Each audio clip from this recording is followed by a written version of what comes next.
Hello everyone, and welcome back to Let's Play The Legend of Zelda Oracle of Ages. In the last part we got here to Zora Village, and now we're talking to King Zora. Essentially, King Zora is sick right now, and we needed that magic potion that I mentioned last part in order to heal him. Except now I'm out of a free revive, so yeah.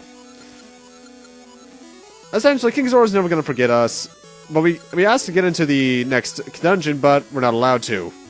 So, let's try and get in the present. However, first I want to go and get another magic potion, because I like having that free revive, just in case something goes wrong, because you can never tell.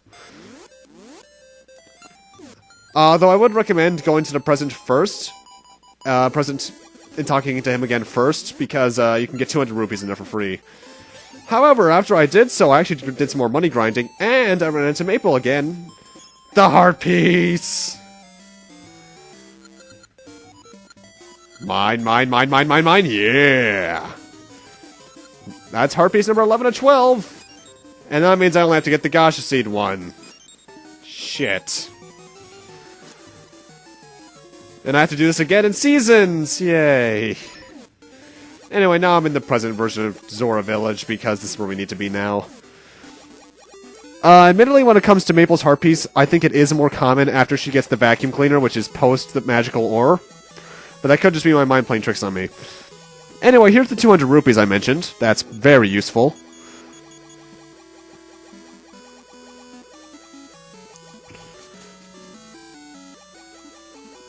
And let's talk to him again.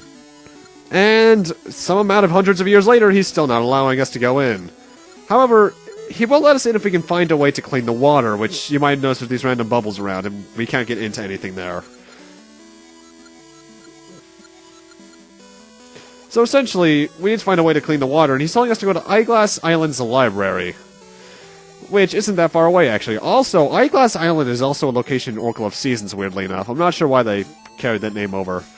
Touching these bubbles will damage you, so watch out for that.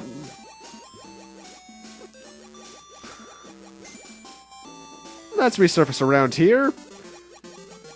And we're actually technically in Eyeglass Island right now. The library is to the east. In fact, I would recommend entering there first in the present, but I did some other things first.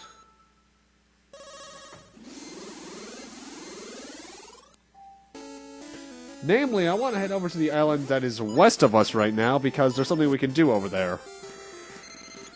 Well, more like we need to do something over here eventually, so I figured I might as well explain it to you guys now. This Octorok is in reality the Fairy Queen. Varen cursed her to make her look like an Octorok, and she's asking us to find a way to bring her back to normal so she can clean the sea. So essentially, to clean the sea, we need to get her back to normal.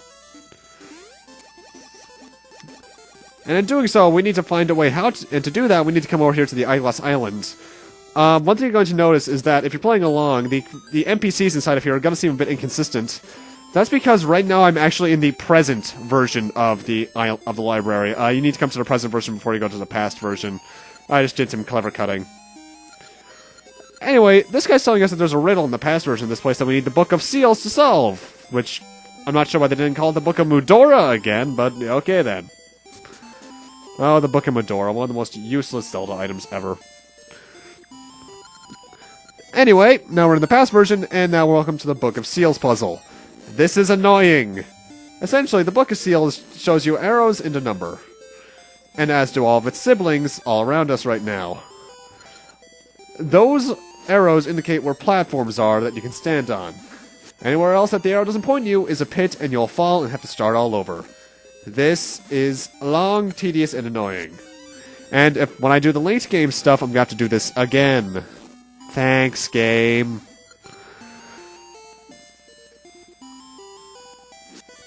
I remember getting stumped on this quite a bit as a child for some reason. I do believe you don't actually have to open up the books, but I'm not sure, though. I think if you have it memorized, you can just go right through it once you get the Book of Seals. I know the Book of Seals is mandatory for it no matter what, though. Oh, the Cane of Somaria. You are so much more useful in this game than in A Link to the Past, where you're only used for about 3 puzzles?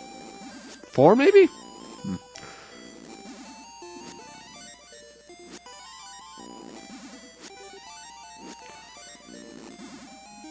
Anyway, upon reaching this guy after that annoying puzzle, we get the fairy powder, which we need to cure the fairy queen. So let's go and see her again, shall we?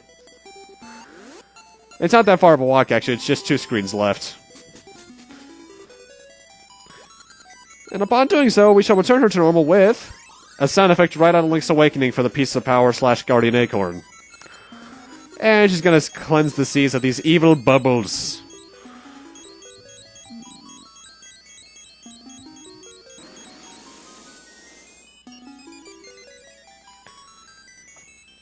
Yay!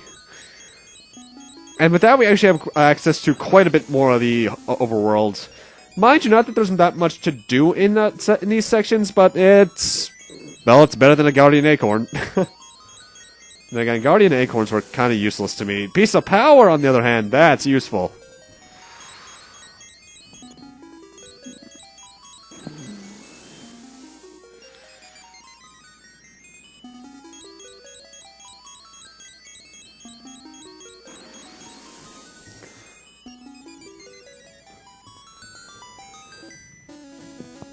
I do kind of wish that the ocean part of the overworld had its own hub theme. Because when I think about it, most water areas, even in big overworlds like this, have their own exclusive theme. Like, Wind Waker comes to mind immediately, actually. Now, we could continue on. However, there's one thing I want to get before we do so. Because now that we've done that, we actually do have access to the next dungeon. We just need to go talk to Present Jabu Jabu. Present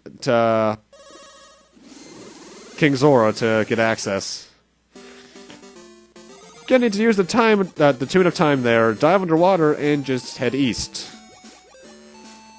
And on this island right here, we get a magical ring, which gets appraised into the whimsical ring, I believe, which is a really unique ring that I actually kind of like.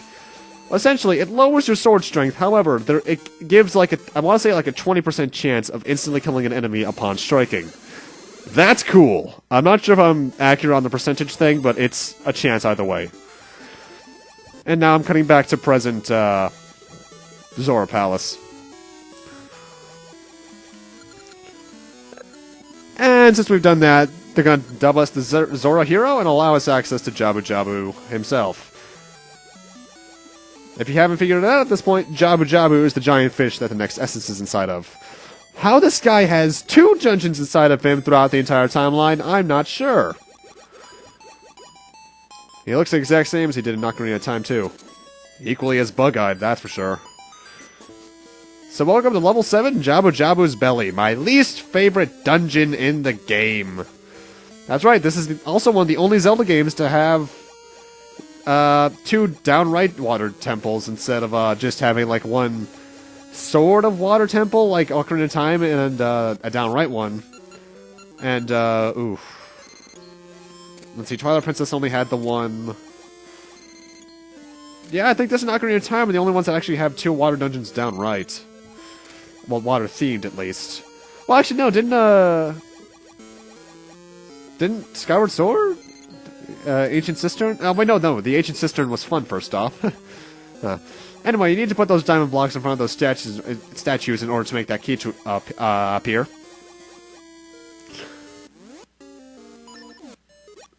In fact, I will say, speaking of the Water Temple, there are quite a few parallels you can draw between these 2 dungeons, but we'll get into that more next part.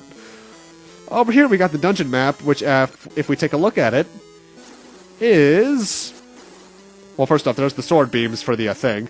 Shaped like Jabu Jabu himself, with the first bottom floor being his lower jaw, the second floor being his main body, the third floor being his tail. Now, there's all sorts of puzzles you can technically do right now, but I don't want to yet. In fact, no, actually, no, never mind. I'm going where you have to go first. Also, these dungeons from Dungeon 3, we can now take the masks off of with the switch hook. So that's fine and dandy. Be careful here, because these random, weird, pincer-like guys will jump out. And that's no good. And we also got a new enemy, spinning blade traps. We'll encounter them a lot earlier in seasons than we do here, because for some reason they wait until the second to last dungeon for them. Well, technically if you count the final area, third to last dungeon.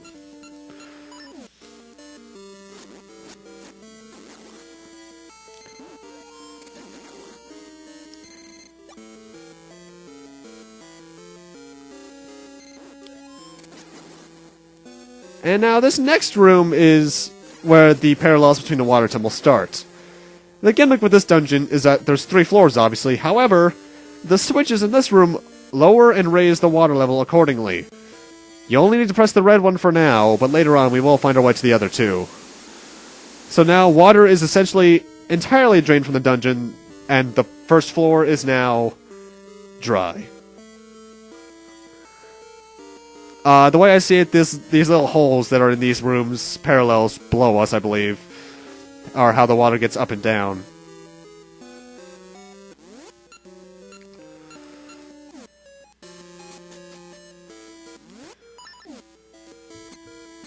And there's one last thing I want to do before we end this off, and well, first off, fall down this pit. Let's switch Hook over to that vase over there. And open this chest to get a magical ring. I'm not sure what this one is, though.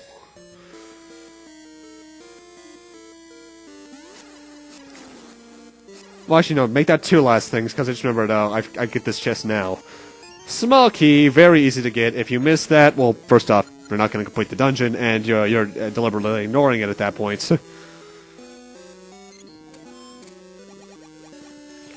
We want to head south one more screen. This is a generic kill them all room once again. But upon doing so, well, first off, by the way, the sword beams are really good. I think they are equivalent to 1 sword slash. We get the dungeon's compass, which looks to have about 8 chests left in it. Great. But with that, I'm going to need to end this off here. Thank you guys for watching, and in part 19, we'll be continuing on in Jabu Jabu's belly, probably getting a majority of the way through it in the process. See you guys then.